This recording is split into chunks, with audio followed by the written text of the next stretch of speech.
He thought my termination was a joke. The condescending smirk on my husband's face was a work of art, a perfect blend of pity and triumph. "We're eliminating your department, Elena," he said, the words echoing in the sterile, glass-walled boardroom. "It's nothing personal, just a matter of corporate synergy." His closest VPs, three men whose loyalty he'd purchased with exorbitant bonuses and inflated expense accounts, shifted uncomfortably in their leather chairs, avoiding my gaze. My husband, Marcus, the charismatic CEO of Innovate Dynamics, the man I shared a bed and a life with, was firing me from the very job he had created for me. "Don't let the door hit you on the way out, darling," he added, the smirk widening as he pushed a single box containing my desk items across the polished mahogany. I just smiled, a small, calm expression that I could feel unnerved him. I stood up, smoothed down my skirt, and slid a thick, sealed manila envelope across the table to him. "My final compliance report," I said, my voice even. "I think you'll find it comprehensive." 2 hours later, as my flight was ascending over the Austrian Alps on its way to Zurich, my phone lit up with a news alert. The Finanzmarktaufsicht, Austria's financial authority, was conducting a full-scale raid on the Innovate Dynamics headquarters in Linz. Marcus and his executive team were being detained for questioning. He wasn't laughing anymore. In fact, I doubted he would be laughing again for a very long time. The job was a gilded cage, and I had walked into it with my eyes wide open. Before I was Elena Bauer, wife of the celebrated tech CEO, I was Dr. Elena Vogel, a senior forensic accountant for the European Anti-Fraud Office. I hunted ghosts in the machine, shell corporations, hidden ledgers, the digital breadcrumbs of the world's most sophisticated criminals. My work was my life, a thrilling, high-stakes game of chess played across continents. It was also lonely, a life of secure hotel rooms and encrypted laptops. I met Marcus at a conference in Vienna where he was the keynote speaker. He was everything I wasn't: bold, charming, a master of the spotlight. He painted visions of the future with his words, while I quietly uncovered the frauds of the past. He was captivated by what he called my spycraft, my stories of tracking illicit funds through the dark corners of the financial world. I was captivated by his light, his seemingly boundless optimism. When he proposed a year later, he made me an offer. "Leave that world behind," he pleaded, his hand covering mine across a candlelit table at a restaurant overlooking the Danube. "It's too dangerous. I want to protect you. Come work for me. I'll create a role for you, head of internal compliance. You can make sure my company stays on the straight and narrow. It'll be a quiet, 9-to-5 job. You'll be home for dinner every night." I was 36, and for the first time, I was tired of the fight. The idea of a normal life, of a home, of a partner who wanted to protect me, was an irresistible siren song. So I agreed. I traded my life of international intrigue for a corner office in Linz, a beautiful home in the suburbs, and a husband who adored me. Or so I believed. The first year was idyllic. I was in love, and the slower pace of life was a welcome change. My job at Innovate Dynamics was exactly as Marcus had promised, a formality. The company was his baby, a rapidly expanding empire built on groundbreaking logistics software. My role was to review quarterly reports, sign off on expense accounts, and ensure the company was ticking the right regulatory boxes. The reports were always perfect, the numbers always clean. It was the most boring job I'd ever had, and I was grateful for it. Marcus and his inner circle, the same three VPs who would later watch him fire me, treated me with a kind of affectionate condescension. They called me the watchdog, but it was a joke. I was a toothless watchdog, a pet they kept for show. They'd present their reports to me in our board meetings, their presentations full of complex jargon and impressive-looking charts. I'd ask a few simple questions, they'd give me a few simple answers, and I'd stamp my approval. Marcus loved it. He'd brag to our friends about his wife, the ex-government agent who now kept his company squeaky clean. "She's the toughest auditor in Europe," he'd say, draping his arm around me. "Nothing gets past her." It was all part of his performance, the myth of Marcus Bauer, the ethical CEO. The first time I suspected the myth was a lie was during a routine review of third-party contractor invoices. A payment of 200,000 euros to a company in Cyprus for software consultation. The invoice looked legitimate, but the company, Lysander Solutions, didn't exist. I spent a weekend digging. There was no corporate registration, no website, No digital footprint whatsoever. It was a ghost. I brought it to Marcus, laying the printouts on his desk in our home study. He glanced at them, then laughed. "Oh, that," he said, waving his hand dismissively. "That's just a discretionary fund we use for off-the-books R&D. We're working on a new project, top secret. Can't have it on the main ledgers. You know how it is, corporate espionage." He smiled his charming, disarming smile. "Don't worry your pretty little head about it, darling. It's all approved. Just stamp the report." I should have pushed back. I should have demanded more information. The Elena Vogel of the anti-fraud office would have torn his excuse to shreds. But I was Elena Bauer, the loving wife. So I stamped the report. But I didn't forget. The seed of suspicion had been planted. I started paying closer attention. I stopped just reviewing the reports he gave me and started cross-referencing them with raw data from the company's servers. It was my husband's second mistake. He had given me the highest level security clearance, seeing it as a perk, a status symbol for his wife. He had no idea I was using my 24/7 access to conduct a secret, deep dive audit of his entire empire from the comfort of our guest bedroom. What I found was a conspiracy of breathtaking arrogance. Lysander Solutions was just the beginning.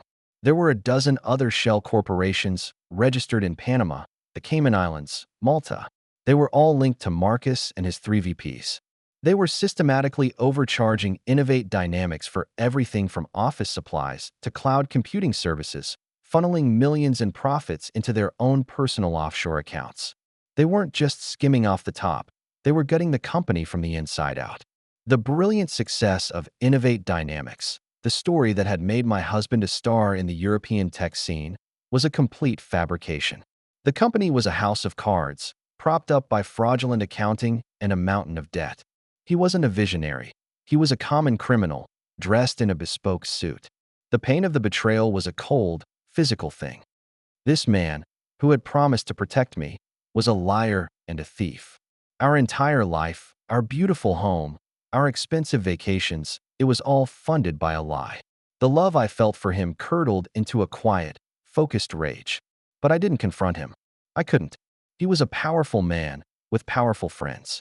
A direct accusation without an airtight case would be professional suicide. He would paint me as a hysterical, vindictive wife. So I continued to play my part.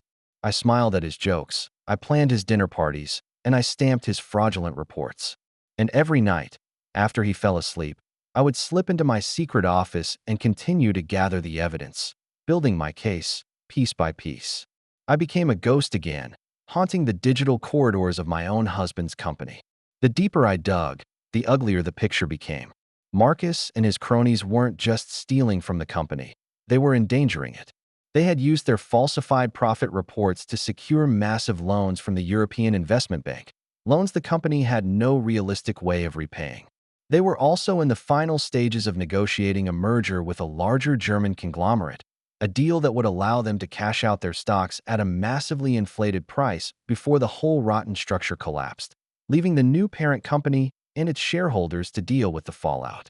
This wasn't just corporate malfeasance. It was a ticking time bomb that would destroy the livelihoods of the 500 employees who worked at Innovate Dynamics. My employees. The realization hit me with the force of a physical blow. I was the majority shareholder. This was my company, my father's legacy, and my husband was burning it to the ground. That was when my mission shifted. It was no longer about personal betrayal. It was about my responsibility. I had to stop him. I needed help. A direct approach to the authorities was risky. Marcus had connections, lawyers who could tie up any investigation in red tape for years. I needed someone on the inside of the regulatory system, someone I could trust implicitly. I called Klaus Richter. Klaus had been my mentor at the anti-fraud office, a grizzled old warrior with an encyclopedic knowledge of European financial law and a profound hatred for corporate criminals. We met in Salzburg at a small, out-of-the-way cafe. I laid out what I had found, sliding a heavily encrypted flash drive across the table. He listened in silence, his expression growing darker with each detail. When I finished, he took a long sip of his coffee. "The arrogance," he finally said, shaking his head. "It never ceases to amaze me. He put his own wife, a woman with your background, in charge of compliance and thought you wouldn't notice. He thinks I'm a housewife, Klaus," I said quietly. He thinks my brain turned to mush the day I married him. Klaus's lips curved into a grim smile. Then we shall have to correct his misconception, won't we? Over the next 3 months, Klaus and I worked in secret. He guided me on exactly what kind of evidence the FMA would need to secure a conviction. He taught me how to package the data, how to create an unassailable chain of custody, how to present the case in a way that would be impossible for even the most high-priced lawyers to dismantle. I became a double agent in my own life. During the day, I was the compliant, slightly clueless wife, asking Marcus about his day, feigning ignorance about the stress he was under. "This merger is taking a lot out of me, Elena," he'd sigh, and I would rub his shoulders and tell him how brilliant he was. At night, I was a hunter, tracking his digital footprints, documenting his crimes, and building the cage that would eventually trap him. The pressure was immense. I lived in constant fear of discovery. A misplaced file, a suspicious browser history, a single slip of the tongue could bring everything crashing down. My health began to suffer. I lost weight. I couldn't sleep. Marcus, in his infinite self-absorption, noticed. "You seem stressed, darling," he said one evening. "This compliance job, I think it's too much for you. You're not cut out for this kind of pressure." The irony was so thick I could have choked on it. He thought my token, sham of a job was stressing me out. He had no idea I was single-handedly orchestrating a complex international fraud investigation while simultaneously running his household. The end came sooner than I expected. One of his VPs must have gotten spooked. Perhaps an email from me asking a two-pointed question, perhaps just a guilty conscience. Whatever the reason, they decided I was a liability. The termination meeting was Marcus's solution. He thought he was cutting out a minor annoyance. He had no idea he was triggering the detonation sequence of the bomb I had spent months building. My final report, the one I slid across the boardroom table, was a work of art. 200 pages of meticulously documented evidence. It contained copies of the shell company registrations, a complete record of the illicit wire transfers, transcripts of incriminating emails, and a detailed summary of the entire conspiracy, complete with a flowchart that mapped out the flow of stolen money from Innovate Dynamics to their personal accounts in Zurich. The executive summary on the first page was all they would have had time to read before their world ended. It began, "A comprehensive report on criminal financial activities, including but not limited to wire fraud, embezzlement, and conspiracy, conducted by CEO Marcus Bauer and his senior management team." As I walked out of that boardroom, leaving them to their panic, I didn't feel triumph. I didn't feel joy. I felt the quiet, grim satisfaction of a job well done. I had kept my promise to my father. I had protected his company. And I had finally held the man who betrayed me accountable. My flight to Zurich was not an escape. It was a strategic relocation. Klaus had arranged for my testimony to be taken by the Swiss authorities, who were more than eager to cooperate in seizing the illicit funds Marcus and his partners had stashed in their banks. As the whistleblower, I was legally entitled to a percentage of the recovered assets, a fact that added a certain poetic justice to the situation. I watched the news unfold from the detached comfort of a suite at the Bauer Lac. The Innovate Dynamics scandal, as the press dubbed it, was a sensation. Marcus's face was plastered across every financial journal in Europe. The charismatic visionary was now a disgraced criminal, his myth shattered. The German conglomerate pulled out of the merger deal, of course. The European Investment Bank recalled its loans. The company's stock plummeted to zero. Innovate Dynamics, as the world knew it, was dead, but I had no intention of letting my father's legacy die with it.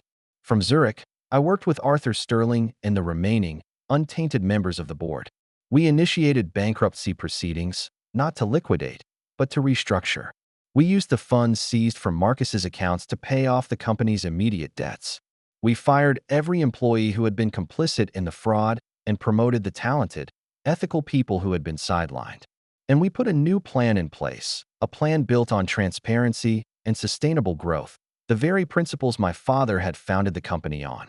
The letter from Marcus arrived a month later, forwarded from my lawyer. It had been smuggled out of the detention center where he was awaiting trial. It was a pathetic, rambling screed, full of rage, self-pity, and utter disbelief. He called me a snake, a traitor, a woman who had planned his destruction from the day we met. He accused me of being a cold, calculating monster. He was right about the calculating part. What he never understood What his arrogance would never allow him to see was that I had given him every opportunity to be a good man. He was the one who had made the choice to become a criminal. I was simply the one who had handed him the bill. His trial was short. Faced with the mountain of evidence I had compiled, he and his VPs had no choice but to plead guilty. The sentences were harsh. Marcus received 12 years. His friends, slightly less. I didn't attend the sentencing. I was too busy. The company, which we had rebranded as Vance Innovations in honor of my father, was emerging from bankruptcy, leaner and stronger than before. I had been appointed as the new CEO, not as a secret shareholder, but as its public, visible leader. I moved back to Lynn's, not to the house I had shared with Marcus, but to a modern apartment in the city center, overlooking the main square. I sold the suburban mansion and all its contents, erasing the last physical remnants of a life that no longer belonged to me. On the first anniversary of the raid, I stood in my new office, the corner office that had once been his, and looked out at the city. My company was stable, my employees were secure, and my father's legacy was intact. I had lost a husband, but I had regained myself. The phone on my desk buzzed. It was Klaus. "I saw your latest quarterly report, Elena," he said, his voice gruff with affection. "Your father would be proud." I smiled, a genuine, unburdened smile. I know he would be, Klaus. I know he would. The joke, in the end, was on Marcus. He thought he had fired his quiet, compliant wife. He had no idea he had just promoted her.